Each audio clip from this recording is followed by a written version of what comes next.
Mesdames et messieurs, amis internautes d'Abidjan Connect, bonjour. Nous sommes à Paris, exactement à Ivry-sur-Seine, et nous apprêtons à rendre visite à une personne spéciale. Cette personne est une icône de la musique ivoirienne et africaine, mais aussi un symbole du football ivoirien. Si vous voulez découvrir qui c'est, suivez. Bien. Ah, bonjour. Bonjour.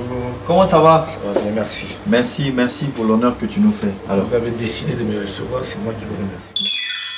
Merci de nous recevoir dans votre studio. Ouais, c'est le studio Aquaba. Je le présente en même temps, le studio Aquaba Paris, chez Freddy Assoba. C'est dans cette usine de son que nous fabriquons tout ce que vous entendez dehors. Parce que s'agit dans le jeu et s'agit dans le Freddy Assoba et Manu Lima sont là avec moi dans ce studio parce que nous sommes prêts à rentrer en studio de mix pour finaliser le produit. Voilà. Alors, le 12 décembre dernier, vous avez pris part au dîner gala de charité organisé par l'association des filles et des fils d'Odiéné à Paris. Le thème de ce gala était sur l'éducation. Pourquoi avoir accepté cette invitation? Non, j'ai été sollicité donc par monsieur Cissé Draman, qui est un ami proche de Serge Fato. Serge Fato qui est proche de moi, très proche. Ça m'a permis de rencontrer un monsieur assez sympa, un monsieur cool, bien, Draman Cissé, qui m'a donc dit qu'il a été envoyé par tout le comité, tout le bureau de l'association des filles et fils d'Odiéné, et qu'il avait la parole du président de cette association, et qu'ils ont tous souhaité que je participe donc à cet événement qui est un dîner gala et qui veut récolter des fonds donc pour aider à l'éducation des enfants d'Odiéné et à la santé aussi, ils ont précisé. Je pense que ces deux grands thèmes me touchent énormément. La santé, tout le monde est concerné. L'éducation, tout le monde est concerné. Surtout l'éducation, pour moi, c'est la base de la réussite, même des hommes. Quand ils ont réussi, quand ils ont reçu une bonne éducation, c'est plus facile de rentrer dans la vie sociale, de pénétrer la vie elle-même et puis de s'en sortir. Je pense que l'éducation, c'est le socle de la vie d'un être humain. Donc, il faut pousser les enfants à aller à l'éducation. Il faut les emmener à cette éducation. Il faut les concerner à cette éducation. Il faut faire comprendre aux enfants qu'il est primordial qu'ils soient éduqués. Il faut les emmener à l'école. Il faut leur faire comprendre les choses de maintenant, car les choses ont évolué, pour éviter beaucoup de désagréments demain, pour éviter que les enfants choisissent de se lancer dans des choses que nous regretterons plus tard. Et c'est pour cela que je n'ai pas hésité. Et j'ai donné mon accord à cette association pour participer à cet événement, pour participer donc à l'éducation des fils, des enfants d'Odiéné. Et à travers ces enfants d'Odiéné, je vois les enfants des Côte d'Ivoire. Parce que Odiéné est en Côte d'Ivoire et c'est la Côte d'Ivoire qui est concernée. Je ne pouvais pas terminer mes propos. Vraiment, félicitations à la marraine de cette soirée, qui est une amie, voilà, Chantal Fanny, que j'ai retrouvée avec plaisir. Et elle est toujours restée égale à elle-même. Et puis d'accepter d'être la marraine de ce genre de manifestation, c'est elle-même, quoi. Je la reconnais, je l'ai reconnue, voilà. Je l'ai reconnue dans son rôle, voilà, de femme, de dame, de mère. Vraiment félicitations à elle. On ne peut pas voir Gadji Sely sans parler de football, sans parler de CAN.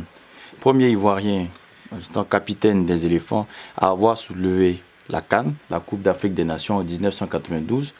Comment vous avez vécu le sacre de vos petits frères en Guinée équatoriale? Dire que j'ai été épris d'émotion quand les jeunes ont remporté, nos jeunes frères ont remporté cette Coupe d'Afrique. Parce que la Côte d'Ivoire ne mérite pas d'avoir 2 Coupes d'Afrique dans sa gibecière. La Côte d'Ivoire qu'on connaît est un pays de football en Afrique de l'Ouest, même en Afrique tout entière. La Côte d'Ivoire est un pays respecté et respectable en foot, en matière de football. Et quand on regarde sur le tableau, on ne retenait que notre seul trophée en 92. Alors quand on se présente comme footballeur ivoirien, en Afrique, on n'avait pas trop de respect pour nous. Et il faut qu'on rattrape les autres, il faut qu'on rattrape le Ghana, il faut qu'on rattrape le Nigeria, il faut qu'on rattrape le Cameroun qui sont à 4, 5 coupes d'Afrique, l'Égypte. Hein, ils ne sont pas au-dessus, nettement au-dessus de nous. On peut atteindre 3 coupes, on peut atteindre 4 coupes. Donc j'ai reproché à la génération qui est passée avant cette génération qui a remporté ce trophée de ne pas avoir rajouté un autre trophée au palmarès de la Côte d'Ivoire. Voilà, et j'ai été heureux de savoir que nos jeunes frères, avec mon neveu dans cette équipe, Talo Junior, Gaïdi Seli, donc remporte cette coupe. Comment vous l'avez vécu? Où étiez-vous? Comment ça s'est passé? Mais j'étais à la télé, j'ai regardé, j'ai eu très peur parce qu'il a raté son penalty, mais il a fait de très bons matchs, il a fait 2-3 entrées vraiment qui ont servi à l'équipe, à cette équipe. Il a beaucoup de talent et je pense que l'entraîneur a su l'utiliser à temps, mais demain ce sera une grosse valeur pour la Côte d'Ivoire et il faut le suivre. Avec lui, tous ses amis qui ont participé à cette Coupe d'Afrique, ils se sont battus, énormément battus. Ils n'avaient pas, certes, les qualités, les grandes qualités de leurs précédents frères qui se sont retirés, mais ils ont eu leurs armes pour se battre et on a vu qu'ils ont remporté ce trophée. Et félicitations aussi à l'entraîneur qui a su mettre ses joueurs ensemble et faire de cette équipe une équipe victorieuse, la première de l'Afrique dans cette période. Voilà. Vous croyez que cet exploit-là pourrait être édité? Oui, tant que le football est football, il y a beaucoup de surprises comme ça qu'on peut avoir. Des équipes comme la Zambie, on ne comptait pas sur la Zambie quand elle a remporté sa coupe. On ne comptait pas sur la Côte d'Ivoire, la dernière Côte d'Ivoire là, qui a remporté la coupe. Mais elle a remporté sa coupe. Donc la Côte d'Ivoire remportera encore d'autres coupes, mais avec beaucoup de difficultés si on ne s'organise pas. Donc je lance un appel à tous les dirigeants de football de Côte d'Ivoire de penser organisation et de faire en sorte que le football retrouve sa santé d'antan. Voilà. Alors, la transition est toute trouvée. Quel est le regard que Gaïdi Seli porte sur le championnat ivoirien? Il y a eu récemment un derby à SEC Africa qui n'a pas véritablement connu un grand succès côté foule. Qu'est-ce qu'il faut faire? Mais ça va être difficile. Beaucoup de joueurs sont partis de la Côte d'Ivoire. Tous les joueurs, les jeunes joueurs, la jeune graine rêvent de jouer en Europe. En notre temps, on ne prenait que 2 étrangers dans les clubs européens. Donc il fallait se battre pour gagner sa place. Quand moi je jouais au Football Club des 7 et quand les autres jouaient dans les autres clubs, il fallait gagner sa place. Ceux qui ont fait cette lutte, ceux qui ont fait ce combat, ceux qui ont gagné leur place parmi tous les footballeurs européens qui étaient là, qui ont pu jouer quand on n'avait que 2 places pour les joueurs étrangers, ont bien joué leur rôle. Les joueurs africains qui l'ont fait ont bien joué leur rôle. Aujourd'hui, les joueurs africains sont demandés. Ils sont les joueurs... tu peux voir dans une équipe d'Europe 11 joueurs africains titulaires. Je pense qu'il faut que ces joueurs-là se disent qu'il y a des gens, des grands joueurs qui sont passés, qui ont hissé haut le drapeau du football africain. Pour ça, aujourd'hui, le football africain est respecté. Mais le fait que tous les footballeurs cherchent à jouer en Occident, dans l'Hexagone, ça appauvrit le football local.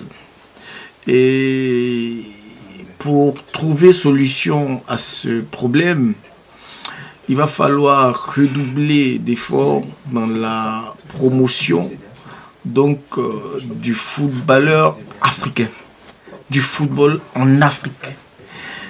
Il va falloir réorienter donc, la population vers le foot. Il va falloir faire de la communication sérieuse sur les joueurs et leurs talents. Il va falloir intéresser les joueurs à la chose footballistique de Côte d'Ivoire, c'est-à-dire donner de quoi à vivre aux joueurs en Afrique, donc en Côte d'Ivoire. À partir de cet instant-là, si le joueur se dit, si je m'en vais en Europe, je perds mes avantages, il va rester, il va se battre, il va bien jouer en Côte d'Ivoire. Et puis, bon, on aura des joueurs de talent dans le pays qui joueront le championnat. Ça va peut-être attirer encore les gens au stade. Et le football redeviendra peut-être ce qu'il est. Mais le fait que la communication ait gagné en espace, la communication internationale, parce que les gens ils regardent maintenant les matchs de l'extérieur, même à la télé. Les gens écoutent les matchs à la radio, les matchs de l'extérieur. Chacun son club Chelsea, chacun son club Manchester City, chacun son club Liverpool. On n'a plus d'ASEC Africa. Les gens ils s'en foutent éperdument actuellement. C'est pas normal. Et je pense qu'il va falloir repenser les choses du football et demander aux dirigeants d'organiser, de s'organiser, surtout la fédération, d'organiser aussi les clubs, de pousser les choses pour qu'elles redeviennent comme elles étaient, ne serait-ce qu'à la moitié, quoi. Alors Gadi, vous nous recevez dans vos studios d'Ivry, on vous voit en train de travailler. Ça dit que vous préparez un nouvel album? Oui, l'album est annoncé, ça fait 10 ans. Et nous sommes à la 10e année. Donc l'album maintenant va sortir parce que l'album devait faire 10 ans en studio. Donc l'album a fait ses 10 ans. Le précédent album est sorti en 2000. Je crois qu'il y a 15 ans que je ne suis pas sorti. Je retourne en studio. Je suis retourné en studio donc pour faire sortir une nouvelle œuvre, pour venir corser l'addition par rapport à toutes mes œuvres. Je promets de faire un album à la hauteur des King Solo, à la hauteur de Affaires des femmes, à la hauteur de Femmes des Feux. Voilà quoi, donc on est en train de travailler. Je travaille avec des gens, de grands musiciens que vous avez vus là, de grands ingénieurs, de grands arrangeurs. Freddy Asoba est là, Manu Lima, le patron Manu Lima est là aussi, à côté. Il y a David Taïro qu'il ne faut pas oublier, qui a travaillé aussi depuis Abidjan. Il y a Koudou Athanase aussi qui avait travaillé avec moi dans le temps, qui sont loin de moi, mais qui font partie du travail que nous sommes en train de mettre en place. Et on a utilisé les musiciens qu'il faut utiliser, les choristes qu'il faut utiliser. Chacun a joué sa partition. Vous attendez donc de pied ferme cet album.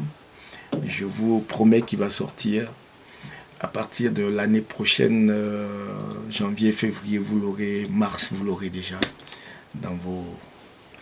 Il porte déjà un nom, le bébé? Dans vos voitures, dans vos... je ne vais pas donner le nom maintenant. On finit toutes les chansons et puis on choisira avec le staff, ensemble. Combien de titres et avez-vous collaboré avec des artistes? On aura une dizaine de titres. Pneus Secours, Point Sensible, un mariage de cœur, Sarah Toutouya, il y a des titres comme ça, chauds, hein, que vous allez entendre bientôt. Il y a un titre qu'on appelle Laisse tomber. Hein. Si un jour on vous attaque, si des gens parlent de vous, laissez tomber. Alors, en mot de fin, Gadi Sely a quelque chose à dire à ses frères qui l'attendent à ces nombreux internautes d'Abidjan.net qui suivent? Oh, je vous aime, je vous écoute, je vous suis, je vous entends, je vous lis. Pour ceux qui se posent des questions, je suis là.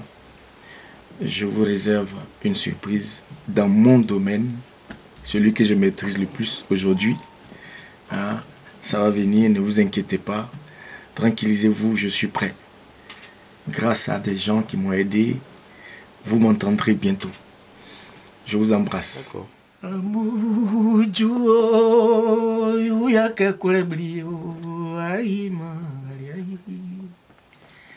Unaisema yuna ulimesi kemeo kamuju Eni base nadere bomeyi Je ne te sens plus amuju eweyi